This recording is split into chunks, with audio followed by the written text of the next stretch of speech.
Normalmente prefiero tocar directamente y no hablar antes de la primera obra, pero estamos tocando hoy la obertura de una de las óperas más amadas de la historia.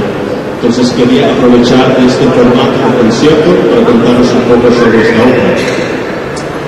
La ópera es La Boda di Figaro de Mozart, y la ópera se trata, la historia de la ópera está basada en un circunstancio, que es que hay un conde que tiene dos empleados que se van a casar, y el conde tiene la idea que él tiene el derecho, antes que se casen, a seducir a la empleada.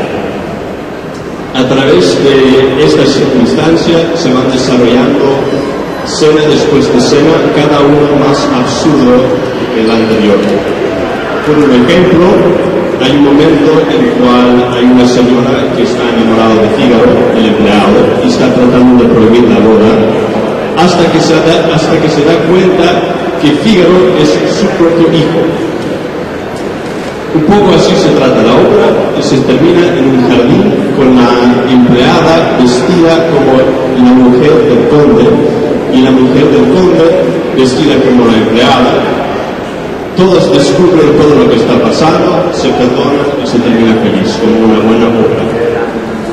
Os cuento esto porque la obertura que empieza la ópera está lleno de todo este humor, todo este sarcasmo, todos estos personajes.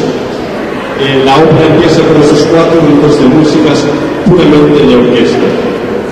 Entonces, os invito a dejar vuestra imaginación llevar a esta gran telenovela de ópera del siglo XVIII, Le nozze di Figaro de Mozart.